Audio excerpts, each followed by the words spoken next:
안녕하세요. 홍주인뉴스TV 그러니께 전용식 최인턴 기자입니다. 2022년 이민년 검은 호랑이의 해. 온 가정의 건강과 행복을 기원합니다. 올 한 해 홍주인뉴스TV는 언제나 그랬듯이 묵묵히 진실과 왜곡의 언저리에서 중심을 잡고 앞으로 전진하겠다는 다짐을 해봅니다. 이민년 새해 복 많이 받으시고 건강하세요. 오늘 그러니께가 준비한 꼭지는 여론조사. 과연 믿을 만한 것인가? 여론조사가 지역의 민심을 대변하는지 아니면 호도하는가입니다.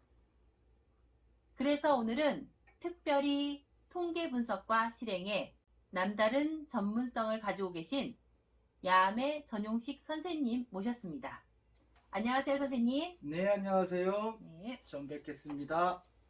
홍주인 뉴스 에이스 기자님을 이렇게 직접 뵙게 돼서 참으로 영광입니다. 네. 네.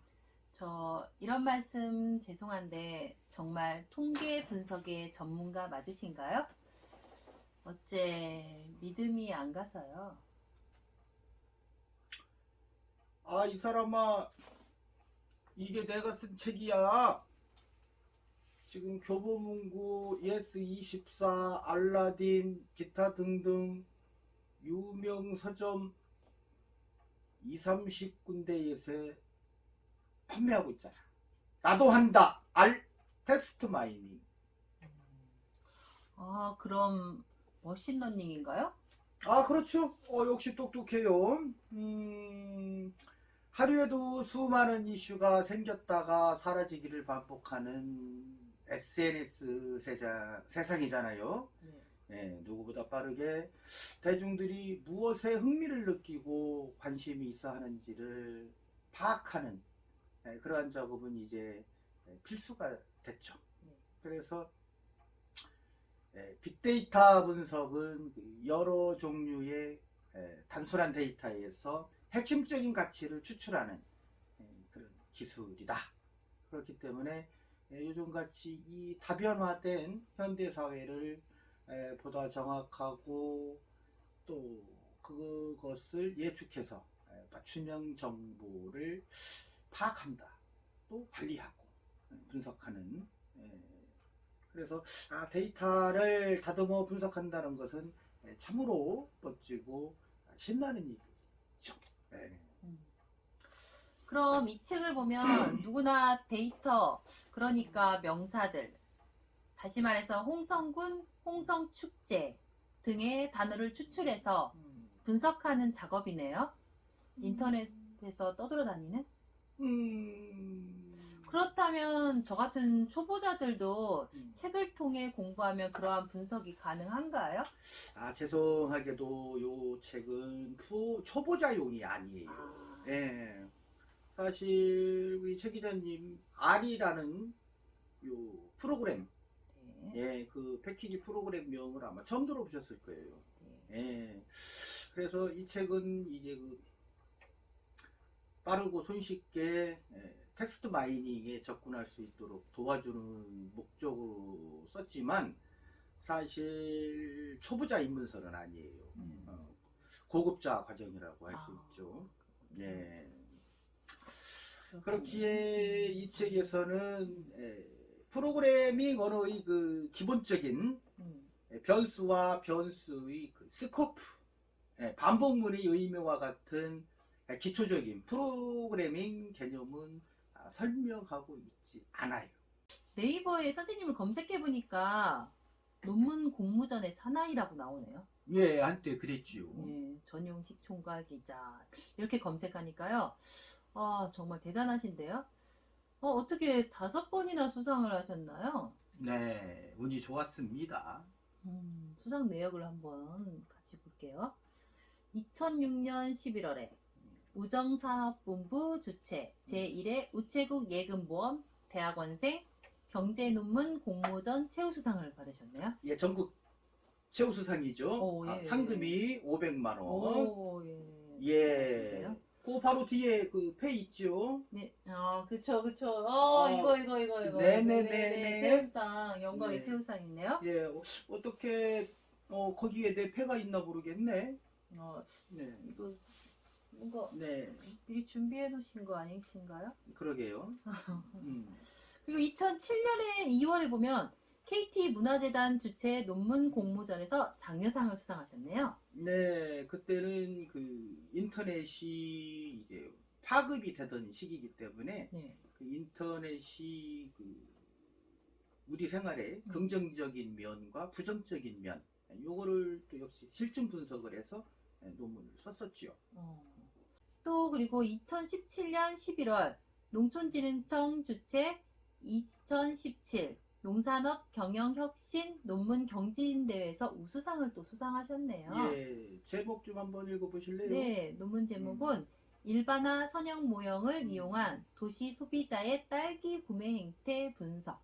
예, 뭐 제가 이런 말 하기는 좀 그렇지만 일반화 선형 모형을 이용한다는 거는 좀 대단한 그 고급 기술이죠. 예, SPSS를 활용한. 그래서 예, 그렇게 표본을 가지고 네. 연구를 했었습니다. 그래서 사실 오늘 선생님을 모신 이유가 바로 그것입니다. 통계. 네. 특히 여기 지역 신문사 홍땡 신문 있죠? 네, 홍땡신문. 네. 3일자 기사를 보고서 과연 믿을 수가 있느냐 하는 말들이 많고 특히 기사에서는 네. 군수 출마 예정자 중에는 뚜렷한 강자가 없다. 그리고 정당 지지도를 보면 네. 국민의힘이 49.8%, 네. 민주당이 29.3% 나왔고요. 대선 후보 지지는 윤석열 후보가 44.3%, 이재명 후보가 33%입니다. 그렇더라도 저도 그 기사를 한번 봤는데 조사 시점이 12월 말이니까 예, 아무래도 지금의 추세하고는 조금 많이 좀 달라졌겠죠. 네네. 이곳 홍성 예산이 충남에서는 경상도처럼 예, 국민의힘 막대기만 꽂으면 당선된다는 그런 오명을 듣는 지역이에요. 사실 통계 수치를 본다면 뭐 큰 의미는 없다고 봅니다. 네. 홍땡 신문이 지난달 26일 피트랜드 리서치에 의뢰해 제20대 대통령 선거와 제8대 지방선거 군수선거 관련 여론조사를 실시해서 대통령 선거를 앞두고 누구를 지지하는지, 그리고 지방선거를 앞두고 정당별 군수 후보로 누가 적합한지, 또한 어느 정당을 지지하는지에 대한 의견을 물어서 보도한 것입니다. 사실 이런 말하면 그렇지만 피트랜드 리서치 네. 예, 그 회사 자체가 홍땡신문 자회사로 등록된 업체죠. 그렇군요. 그래서 제 기자님은 언론사에 등록된 부설기관이죠. 네, 그러한 여론조사 기관에 신뢰가 갑니까? 기본적으로? 좀 그렇네요. 언론사의 자회사라. 예, 아무래도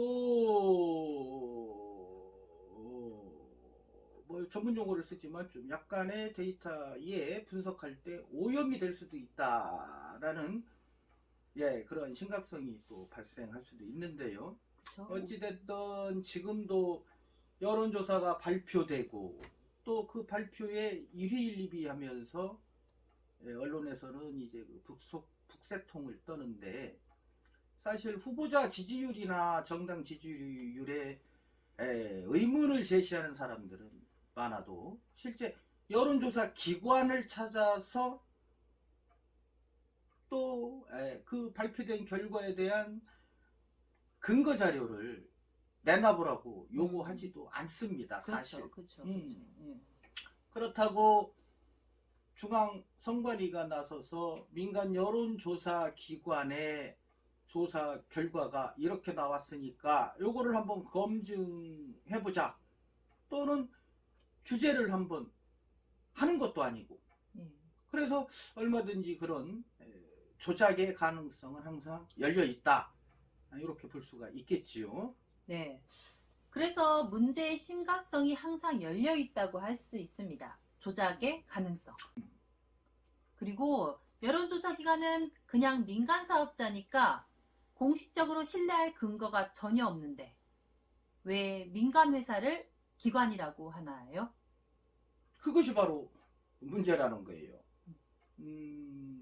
이렇게 홍주인 뉴스가 떠들어야 되겠죠. 네.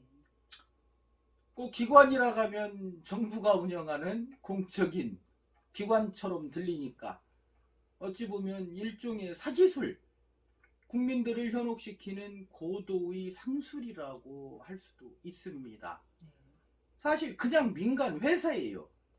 사무실과 3명의 직원, 그리고 자본금 5천만 원만 있으면 누구나 선거 여론조사를 할 수 있고 창업을 할 수 있습니다. 예. 그렇기 때문에 대부분 영세하게 운영되고 또 여론조사를 진행하는 이런 그 기계들 예. 렌탈해 오면 돼요.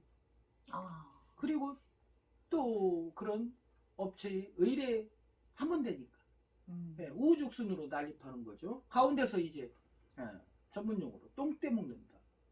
네, 그러니까 우리가 그 여론조사 기관, 우리는 이제부터는 뭐 기관이랑 뭐 회사라고 하죠, 뭐 번갈아 써도. 그러니까 그런 회사에 직접 찾아가서 정말 그러한 기계가 있는지, 장비들이 있는지 이런 거를 또 한번 검증해보는 그런 것도 역시 필요하겠지요. 정말 그렇네요. 언론사와 여론조사 기관이 짜고 결과를 조작할 수 있다는 말씀이시죠? 그렇죠. 공정한 척하면서 뭐 표본 숫자, 오차 범위, 표준 편차 뭐 이런 거 읊으면서 조작된 결과를 내주면 뭐 언론사는 호들갑 떨면서 뭐 해설을 곁들이고 그렇게 가짜 여론으로 국민들을 세뇌 학습시키는 그런 악습이 되풀이 되는 거죠. 결국은 아무도 여론조사 기관을 감시를 하지 않기 때문에 가능한 시나리오다. 그렇죠. 여론조사 회사. 그렇기 때문에 이런 여론조사에 빛나서 익히 알려져 있지요. 한 가지 예를 들어 보면은 지난 19년이죠. 한국통계학회가 중앙선거여론조사 심의위원회의 의뢰를 받아서 똑같은 설문 문항으로 조사 방식을 바꿔가면서 이러한 여론조사 실험을 했었어요. 이때 참 어이없게도 동일한 설문 내용에 대해 전화 면접과 ARS 방식 간 요 차이, 결국은 똑같은 설문 문항인데도 18% 18% 차이가 난 거예요. 그러니까 결국은 이러한 여론조사 회사에서 흔히 얘기하는 표본 오차 수치가 무색해진. 그렇죠. 그래서 여론조사는 백해무익하다. 믿지 마라. 참고도 하지 마라. 그겁니다. 그냥 흐름만 알아라. 흐름만 봐라. 선생님 말씀에 고개가 끄덕여집니다. 그렇죠. 어쨌거나 완벽한 여론조사는 없는 것인데 그렇다고 신뢰할 수 없는 여론조사를 언론에서 진실처럼 보도하고 호도하는 것은 우리 국민들의 올바른 정치적 선택을 가로막는 장애물이다. 그렇기 때문에 이러한 현상은 우리 머릿속 여론조사가 과학적으로 이루어졌다는 그런 학습된 결과. 그렇기 때문에 과학이다. 여론조사는 과학이다. 통계는 숫자야. 그래서 머리 아파. 그렇지만 여론조사는 믿을 수 있어. 그런 근거 없는 믿음이 우리들 자신의 생겨났기 때문에 그러한 믿음이 들은 것. 예. 그래서 이렇게 이제 이 사안이 심각한 것은 이러한 여론조사가 일종의 그 편승 효과죠. 네. 밴드 웨건 현상이라든지 약자를 지지하는 언더독 효과로 이어질 수 있다는 점, 바로 그것인데요. 아직 지지 후보를 결정하지 못한 일부 유권자에게 1등, 1위야 이러한 1위한테 쏠리는 현상. 또 반대로 야, 이 사람이 자꾸 꼴찌하네. 이번에는 몇 번째 나왔는데 이러한 약자 후보를 응원하는 그런 후보자들한테 이제 쏠린다는 거죠. 그래서 그러한 약자 응원 현상을 또 유발할 수 있기 때문에 이렇게 전체 여론의 흐름이 달라질 수도 있다는 거죠. 여론조사는 어디까지나 여론조사에 응하는 사람이 모집단인 반면 선거의 결과는 분명히 선거에 참여하는 사람이 모집단이잖아요. 그렇죠. 여론조사에 응한다고 해서 그 사람이 선거에도 반드시 참여한다는 보장이 없고 어떤 정당이나 후보에 대해 호감을 가지거나 지지한다는 답변을 했다고 반드시 투표장에 가서 그 정당이나 후보에게 투표해야 한다는 보장도 없다. 다시 말해 여론조사와 투표는 엄연히 다르다는 것이다. 어떤가요, 제 생각이? 역시 에이스다워요. 정확한 지적이지요. 어쨌든 현실적으로 이런 여러 차이를 개량하고 보정할 수 있는 방법은 딱히 없다는 것이 안타까운데요. 그럼에도 불구하고 선거 여론조사가 선거 결과 예측에 이렇게 동원되는 이유는 선거를 예측하는 여러 방법들 중에 그나마 가장 현실적이고 합리적인 추론을 할 수 있는 수단이기 때문이다 라는 것이죠. 알겠습니다. 그런데요, 선생님, 이 홍땡 신문 같은 경우 가중치를 셀가중했다는데 셀가중이 뭔가요? 한 가지 간과할 수 없는 점이 바로 가중 방식의 차이인데요. 현재 그 선관위의 중앙 여론조사 심의위원회에서는 선거 여론조사의 가중 방식으로 셀 가중과 림 가중 두 가지만을 허용하고 있어요. 그런데 여기서 문제는 어떤 가중 방식을 채택하느냐에 따라서 여론조사의 결과가 상당히 달라질 수 있다는 점입니다. 그래서 선관위에서는 남성이냐 여성이냐라는 이런 성, 그리고 연령, 지역 이렇게 세 개의 변수를 정해주고 있는데 변수를 모두 반영해서 세부 구분마다 각각 다른 가중치를 부여하는 방식이 셀 가중이라고 할 수 있고요. 하지만 그 전체 표본에서 기본적인 변수에 한해서 가중치를 부여하는 방식이 바로 림 가중입니다. 그래서 이 두 방식에는 각각의 장단점도 분명 있겠지요. 그죠? 그래서 어느 쪽이 뭐 더 좋은 방식이다 라는 것도 없고 또 정답도 없습니다. 중앙선거 여론조사 심의위원회 홈페이지에서 등록 현황을 지금 상세 보기를 보고 있거든요. 여론조사 결과. 여기에서 보면은 이 표본의 크기, 표본의 크기에 따른 이 가중치, 가중값을 어떻게 적용했나 이게 나왔기 때문에 제가 한번 읽어드리겠습니다. 그러니까 전체 표본은 아까 말씀하신 대로 501이에요. 501. 근데 성별에서 남자의 경우는 표본이 264, 여성은 237. 그러니까 이 남자의 경우는 247로 줄이고 여성을 237에서 254로 늘린 거죠. 네, 이렇게 가중치를 부여했다는 거예요. 자, 연령대를 보면은 왜 이렇게 했는지는 잘 모르겠습니다만은 18세에서 39세 요거를 하나로 묶어 버렸어요. 난 이런 문항을 접해본 적이 지금 처음인 것 같습니다. 자, 20대 미만으로 1번, 그죠?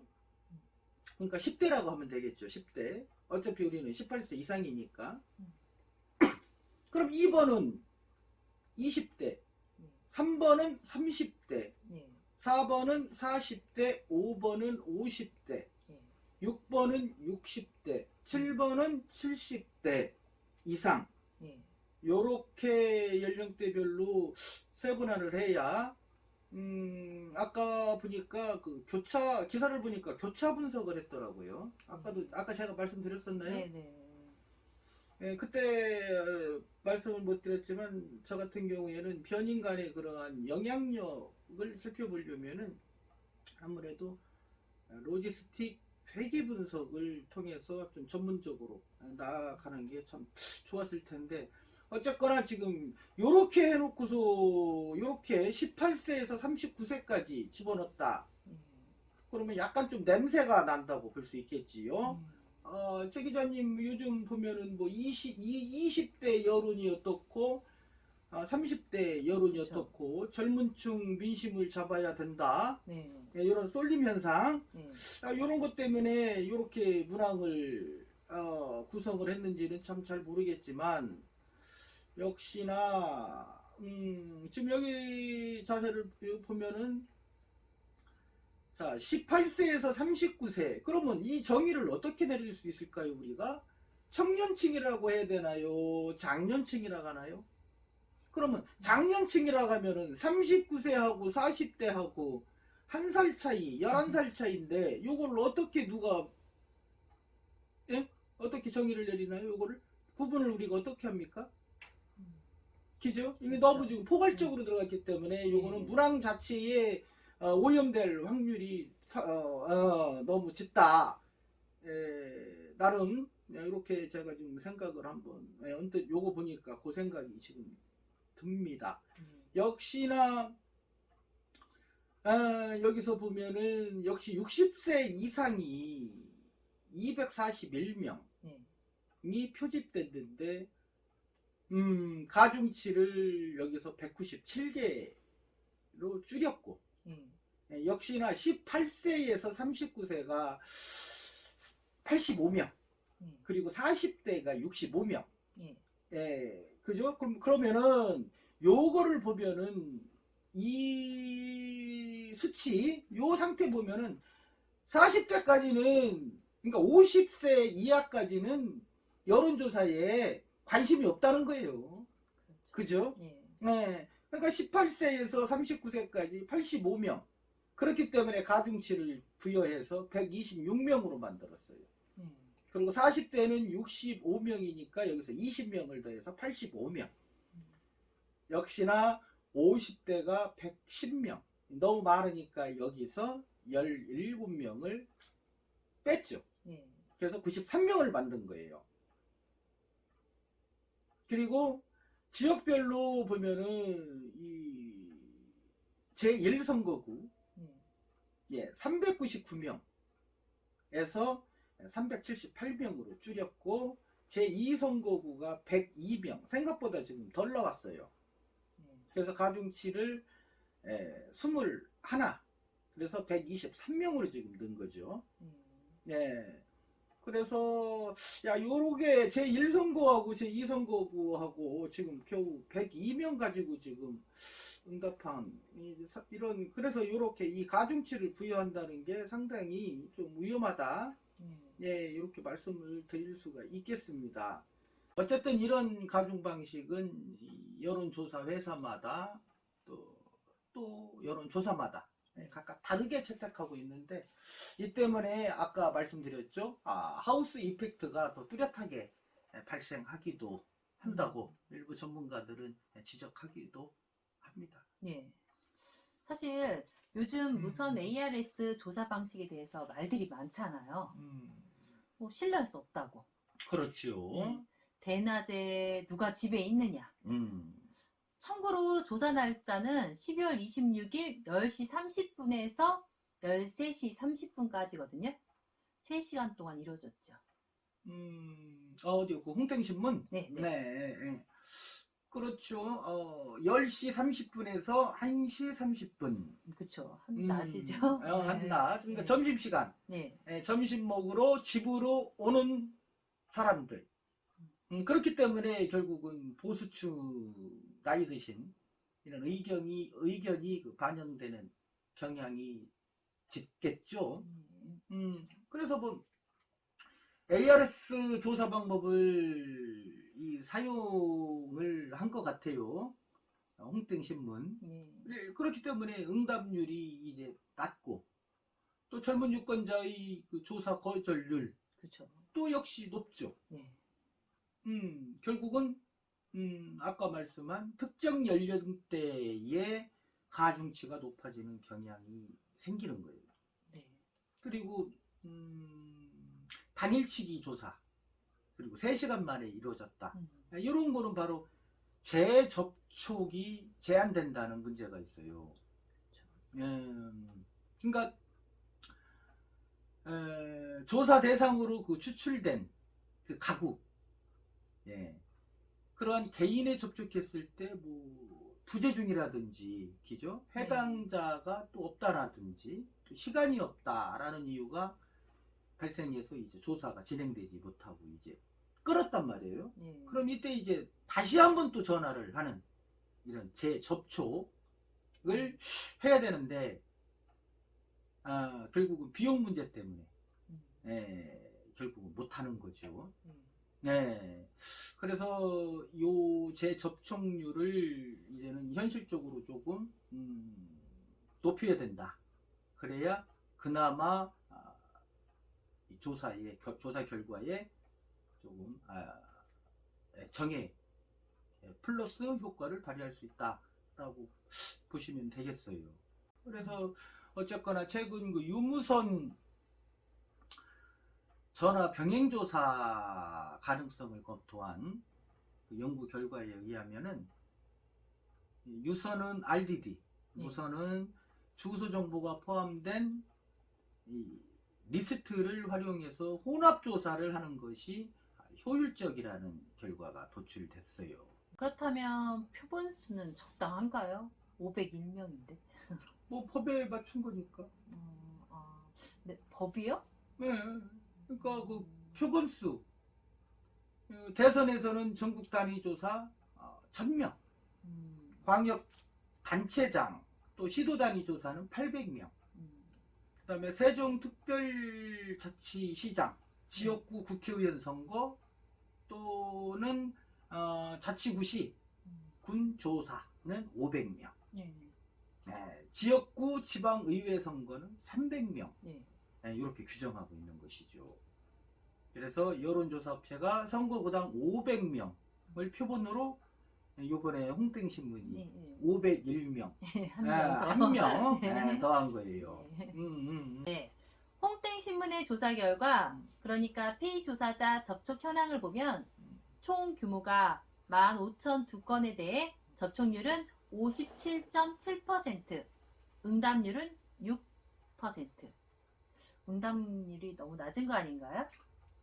뭐 사실 응답률이 10% 미만 이렇게 낮은 응답률은 여론조사 자체를 신뢰하기 어렵다라는 주범이죠. 여론조사 전문가들도 그러한 지적을 해요. 낮은 응답률은 여론조사가 기반하는 과학적 원리를 위협한다고 말이죠. 그래서 현재의 우리나라 선거 여론조사 응답률은 그 계산 방식 문제라든지 또 적절한 방식으로 계산했다 하더라도 응답률 자체가 낮아서 조사의 품질이 의심스러운 경우가 대부분이죠. 또 ARS 조사를 수행하는 경우에도 어떻게 응답률을 규정하고 측정했는지 알 수가 없으니까 요게 문제라는 거예요.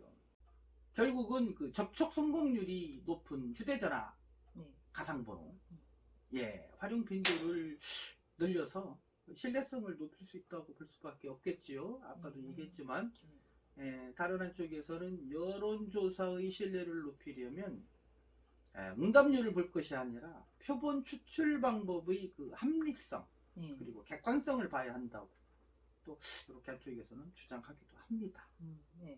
선생님, 표본 오차가 95% 신뢰 수준에 플러스 마이너스 4.4%네요? 그러니까 결론은 이번 조사는 플러스 마이너스 8.8%로 확장해서 보시면 되는 거지요. 그러니까 결국은 후보자들은 신경 쓸 필요가 없다. 특히 누가 1위이고 누가 2위이고 격차는 몇 %다. 이것에 실망하지도 낙담하지도 우쭐할 필요가 없다. 라는 말입니다. 그래서 결국 여론조사는 언론을 통해 공표되면서 갖게 되는 영향력이 더 막대하거든요.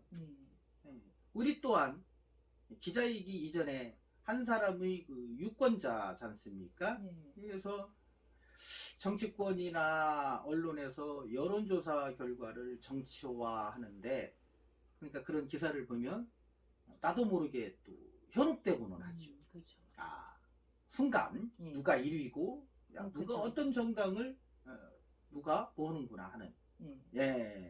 그래서 결국은 각종 이런 여론조사 결과 속에서 소신 있게 표를 던지는 것은 결국 우리 유권자의 몫이라는 거죠. 아직 누굴 뽑을 것인가 마음의 결정을 내리지 못한 상황에서 A 후보 지지율이 더 높다더라 라는 정보는 정말 귀가 솔깃하지요. 특히나 상대 후보의 지지율이 더 높게 나타나면 남들은 A 후보를 많이 선호하는구나. B 후보 지지자는 나밖에 없는 건가. 내가 이상한가 하는 그런 묘한 그 군중심리. 거기에 이제 휩쓸리게 된다는 거죠. 그리고 대세가 A 후보인데 그 사람이 정말 괜찮은 사람인가 보구나. 남들도 그렇게 생각하는구나 하고 믿게 되는 것이죠. 그래서 여론조사가 위험한 거고, 그래서 언론사 부설 여론기관의 그 신뢰성에 의심이 가는 것입니다. 위험하네요. 무엇보다 여론조사의 생명은 신뢰성일 것입니다. 객관적이고 공정한 방식으로 진행된 여론조사와 이를 분석적으로 비판적으로 유권자에 전달하는 언론이 절실한 때입니다. 이상 홍주인 뉴스TV 그러니께 최인턴 기자였습니다. 오늘 출연해주신 전용식 선생님 감사합니다. 감사합니다. 이게 지금 카페 같은데 이제 여론조사 올라온 거에 대해서 글이 올라오잖아요. 그러면 사람들이 뭐 어떤 사람들은 내 개인정보 빼갔느니 이거부터 시작해서 이게 믿을 수 있는 거냐 해서 막 댓글들이 쭉쭉쭉 달려있단 말이에요. 그래서 사람들이 우선은 기분 나쁘다는 사람들도 있고 그거 한번 봐봐 한번. 커뮤니티에서 지금 검색하나? 그렇죠.